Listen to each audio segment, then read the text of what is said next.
दीदींच्या दुःखद निधनाचं वृत्त समजलं आणि त्यांना श्रद्धांजली देण्याकरता आणि त्यांचं अंतिम दर्शन घेण्याकरता मी या ठिकाणी आलो। आपल्या सगळ्यांनाच माहिती आहे की आपल्या चित्रपटसृष्टीमध्ये काही नावं अशी आहेत की जी त्यांच्या कार्यामुळे त्यांच्या कर्तृत्वामुळे अजरामर आहेत आणि चित्रपटसृष्टीत या नावांबद्दल प्रचंड आदर आहे। त्यातलंच एक नाव हे सुलोचना दीदींचं आहे।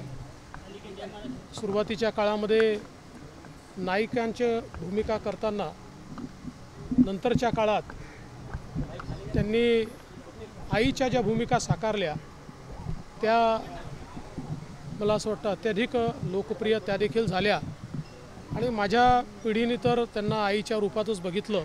काय तुम्ही अजूनही पालकत्वाची वाट पाहताय? आजच आपले पालकत्वाचे स्वप्न पूर्ण करा। ओएसिस फर्टिलिटी सह विश्वसनीय वंध्यत्व निवारण तज्ञ। अपॉइंटमेंटसाठी कॉल 9015245245। अतिशय सोज्वळ आणि ज्यांच्याकडे पाहिल्यानंतर ममत्व वाटावं अशा प्रकारचं त्यांचं व्यक्तिमत्व होतं आणि मला असं वाटतं की एकूणच जर त्यांची सगळी कारकीर्द आपण बघितली तर ती थक्क करणारी अशा प्रकारची कारकीर्द आहे। त्यांना विविध प्रकारचे पुरस्कार देखील मिळाले पण त्या पुरस्कारांपेक्षाही त्यांचं कार्य हे बहुमोल होतं।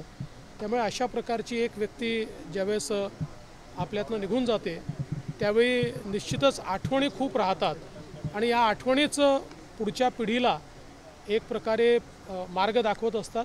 मला विश्वास आहे की ज्या प्रकारची कारकीर्द त्यांनी या चित्रपटसृष्टीमध्ये गाजवली त्यातनं अनेकांना प्रेरणा मिळेल आणि त्यांच्यासारखं होण्याचा प्रयत्न अनेक लोक करतील।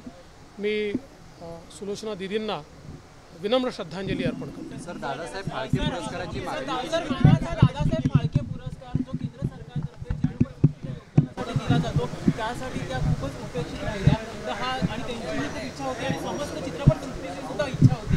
सर, काय सांगाल की आता मी एवढंच सांगू शकेन की या पुरस्काराकरता त्या 100% पात्र आहेत किंवा पात्र होत्या। अर्थात या पुरस्काराची पद्धती काय आहे याची मला कल्पना नाही आहे पण निश्चितपणे मला जर आपण विचाराल तर मी एवढं नक्की सांगू शकेल की त्यांना मिळालं असता तर अधिक उत्तम झालं असतं।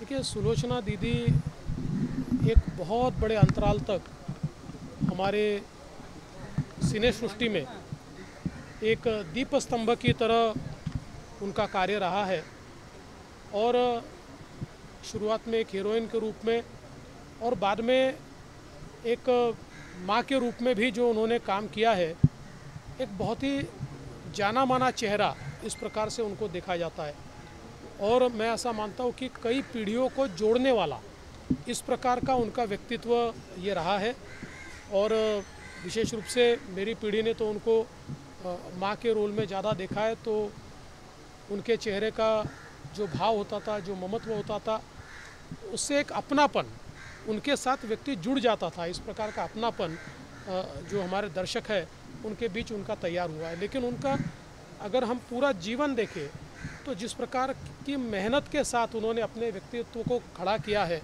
तो बहुत ही प्रेरणादायी है और मैं ऐसा मानता हूँ कि जो हमारी नई पीढ़ी है उस पीढ़ी को निश्चित उनके व्यक्तित्व से प्रेरणा मिलेगी। कई पुरस्कार उनको मिले लेकिन मैं ऐसा मानता हूँ कि उन पुरस्कारों से भी आगे उनका कार्य भी था, उनका व्यक्तित्व भी था और ऐसे लोग जब हमारे बीच से जाते हैं तो हमारे लिए यादें छोड़ जाते हैं और वही यादें मैं ऐसा मानता हूँ कि हमारे लिए प्रेरणापुंज होती है और दीदी के भी जो व्यक्तित्व है, उनका जो जीवन है, इससे बहुत प्रेरणा सभी को मिलेगी। मैं दीदी को बहुत बहुत श्रद्धांजलि अर्पण करता हूँ।